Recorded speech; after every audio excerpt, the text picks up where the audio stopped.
On July 20th, 1944, at precisely 12:42 p.m., an explosion ripped through a wooden conference table inside the Wolf's Lair, Hitler's fortress-like military headquarters in East Prussia. For a fleeting, electrifying moment, a handful of German officers believed they had just killed their Führer and redeemed the soul of their nation. They were wrong. Their failure would cost them everything. Yet before the Gestapo's torches, before the show trials, before the executions, these men had already done something far more dangerous than any explosive device. They had dared to betray Hitler himself. In that act, they proved that not all of Germany's generals were willing to march obediently toward annihilation. Klaus Philipp Maria Schenk Graf von Stauffenberg was an unlikely would-be assassin. Born in 1907 into one of the most aristocratic Swabian families in Germany, Stauffenberg grew up a patriot and an idealist. He loved Germany with a fervor only youth can know. When Hitler rose to power, Stauffenberg did not recoil. Like many officers, he convinced himself that Hitler represented revival, order restored, national pride reborn. But there was something different about Stauffenberg. He could see beyond the chain of command. He understood not just how to follow orders, but how events themselves were being shaped. In 1939, serving as a staff officer during the invasion of Poland, Stauffenberg witnessed scenes that changed him forever. He saw the atrocities. He saw the massacres. He saw innocent civilians, Poles and Jews alike, dehumanized under a system that reveled in cruelty. Where other officers turned away, Stauffenberg could not. The idealist began to fracture, and what replaced him was something far more dangerous, a man who could see clearly. By 1943, Stauffenberg's transformation was nearly complete. Serving as a panzer officer in North Africa, he was gravely wounded when a British airstrike destroyed his vehicle. Shrapnel tore through his body. He lost his left eye, his right hand, and 2 fingers on his remaining hand. Yet when he returned to duty, he was reassigned to the Army General Staff in Berlin, the nerve center of German command. There, among polished floors and whispered conversations, he discovered he was not alone. Other officers, men of conscience and intellect, had reached the same grim conclusion. Hitler had to go. Not for politics, not for strategy, but because he was leading Germany into absolute ruin, and only those sworn to him had the power to stop it. The conspiracy didn't emerge overnight. It had roots reaching back years, nurtured by the quiet despair of men who had begun to see the truth. There was Ludwig Beck, the former chief of the General Staff, who had resigned in protest before the invasion of Poland. There was Henning von Tresckow, an operations officer on the Eastern Front, who had already tried twice to kill Hitler, and failed. There was Fabian von Schlabrendorf, a lawyer and officer who had helped Tresckow plant bombs aboard Hitler's plane. There was Karl Goerdeler, the former mayor of Leipzig, who maintained contact with the Western Allies. And there was Admiral Wilhelm Canaris, head of military intelligence, whose Abwehr had gradually turned into a sanctuary for dissenters. These were not revolutionaries. They were officers, statesmen, jurists, and theologians, products of Prussian discipline and German culture. What united them was not ideology, but arithmetic. By 1943, the war was lost by any measurable standard. Germany's industry was collapsing under Allied bombardment. The combined production of America, Britain, and the Soviet Union dwarfed anything the Reich could sustain. The Eastern Front was a meat grinder. The Luftwaffe had lost the skies. The U-boat fleet was being destroyed faster than it could be rebuilt. Every number pointed to inevitable defeat. Hitler's answer to every disaster was the same. More fanaticism, more terror, more sacrifice. He demanded total war. He demanded the nation itself be consumed in pursuit of an illusion. The generals knew the truth. Only Hitler could stop the catastrophe, and he never would. When Stauffenberg returned to Berlin in 1944, the conspiracy gained something it had always lacked: capability. He had access. As Chief of Staff to the Reserve Army, he attended key briefings and enjoyed the trust of General Friedrich Fromm, the Reserve Army's commander. A man whose loyalties wavered, but who was willing, at least, to look the other way. And Stauffenberg brought something else: absolute conviction. He understood the cost. He understood the odds. But unlike others who hesitated, he was prepared to act. By the spring of 1944, the conspirators were done talking. They began planning. They had secured British-made plastic explosives through Abwehr contacts. The mission was simple in outline, impossible in execution. Stauffenberg would carry the bomb into a military conference attended by Hitler. He would detonate it. With Hitler dead, General Fromm and sympathetic commanders would launch Operation Valkyrie, an existing emergency plan designed to mobilize the Reserve Army in the event of civil unrest. Under the guise of restoring order, Valkyrie would be used to arrest the SS, seize communication centers, and neutralize Nazi loyalists. A new government would form. Negotiations would begin with the Allies. Germany would be saved from complete destruction. It was audacious. It was desperate. And everyone involved knew it. Hitler's security was suffocatingly tight. The bomb might fail. Hitler might survive. And even if he died, the Nazi state was so deeply woven into the military that removing one man might not destroy the machine. But doing nothing meant certain doom. Millions more would die. Germany would vanish in fire. The only honorable path was to try. Throughout April and May, opportunities appeared and vanished.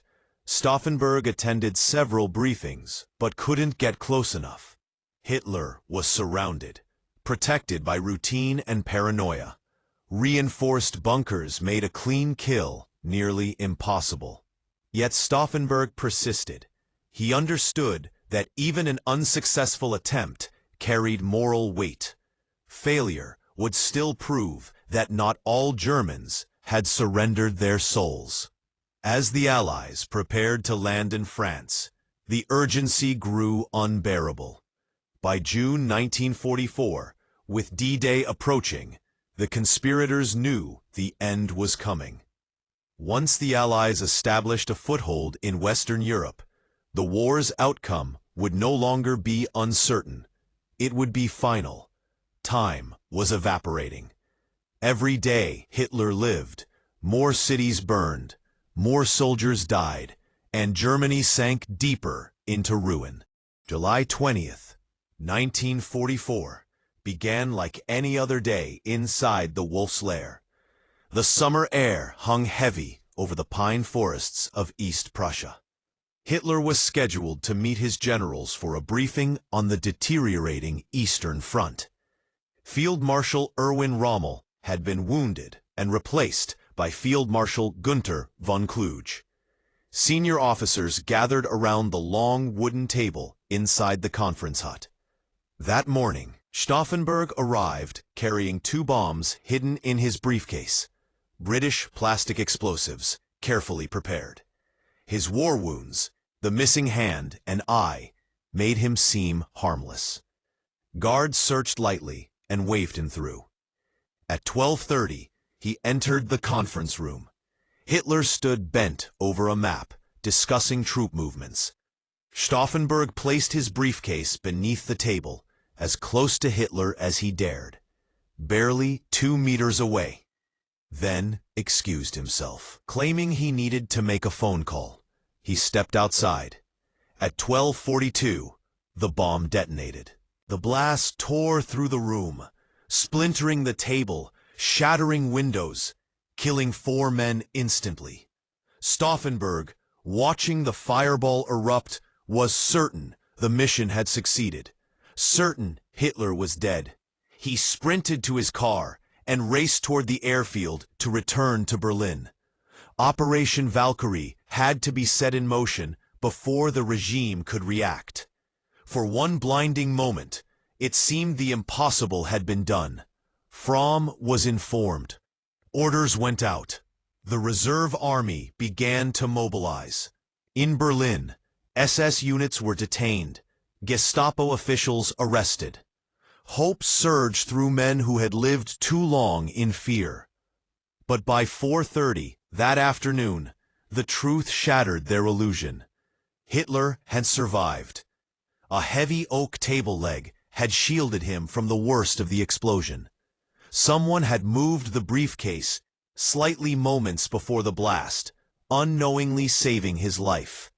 The Führer was alive, enraged, and already giving orders. Within hours, everything collapsed. General Fromm, terrified, turned on the conspirators to save himself. Stauffenberg and his closest allies were arrested. That night, in the courtyard of the Bendler block, the Reserve Army headquarters, 4 men, including Stauffenberg, were executed by firing squad. His final words, shouted as the bullets struck, were "Long live sacred Germany." The failure of the July 20th plot sealed the fate of everyone remotely connected to it. The Gestapo unleashed a wave of vengeance. More than 200 people were arrested. Over 50 were executed. The purge extended beyond the conspirators to their families. Wives, sons, and relatives were detained, interrogated, or sent to concentration camps. The regime's fury was total. Ludwig Beck, the aging general who had inspired the movement, chose suicide over capture. Henning von Tresckow, realizing he was about to be arrested, deliberately walked into enemy fire on the Eastern Front, dying by his own design. Karl Gerdeler was captured, tried, and hanged. Admiral Canaris was executed in a concentration camp just days before the war's end. Their deaths were brutal, but their legacy endured. They had failed to kill Hitler, but they had achieved something transcendent. They proved that opposition to him existed inside Germany itself. They proved that not all who wore the uniform were blind followers. They showed that even under the weight of terror, conscience could survive. After the war, when Germany lay in ruins, cities turned to ash, millions dead, the nation split between East and West. The world struggled to understand how an entire people had followed one man into catastrophe. In that reckoning, the July 20th conspirators stood apart. Streets would bear their names. Memorials would be raised in their honor. Klaus von Stauffenberg, who lived only 36 years, became a symbol of moral courage, proof that even within tyranny, the human spirit can still choose defiance. The bomb he planted did not destroy Hitler, but it shattered something else, the myth that all Germans had surrendered to Nazism. It proved that even at the height of terror, there were still men who saw clearly enough to resist. When the war ended 9 months later, Hitler's dream of a 1,000-year Reich had lasted just 12. Germany was in ruins, its generals scrambling to rewrite their own roles, some claiming they had foreseen disaster, others casting themselves as victims. But the truth was simpler and darker. Most had obeyed, most had rationalized, most had chosen duty over conscience. Stauffenberg and his circle chose differently. They had looked into the heart of the regime and refused to continue its madness. Their plot failed in every military sense, but it succeeded morally. In the shattered remains of Berlin, in the haunted silence of post-war Germany, their act became a kind of redemption. It proved that dissent was possible, that even in the darkest moments, surrounded by terror, there were still men who could act on principle, who could refuse to let fear define them. Klaus von Stauffenberg died believing he had failed. He never lived to know that his name would become part of Germany's rebirth, taught in schools, honored in monuments, printed on stamps. History would remember him not as a failed assassin, but as a man who tried. The bomb he carried into that room in 1944 did not end the Nazi regime, but it destroyed the illusion that it was unbreakable.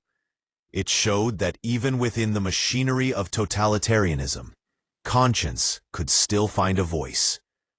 When Stauffenberg fell before the firing squad, he fell as a soldier, as an aristocrat, as a man of conviction.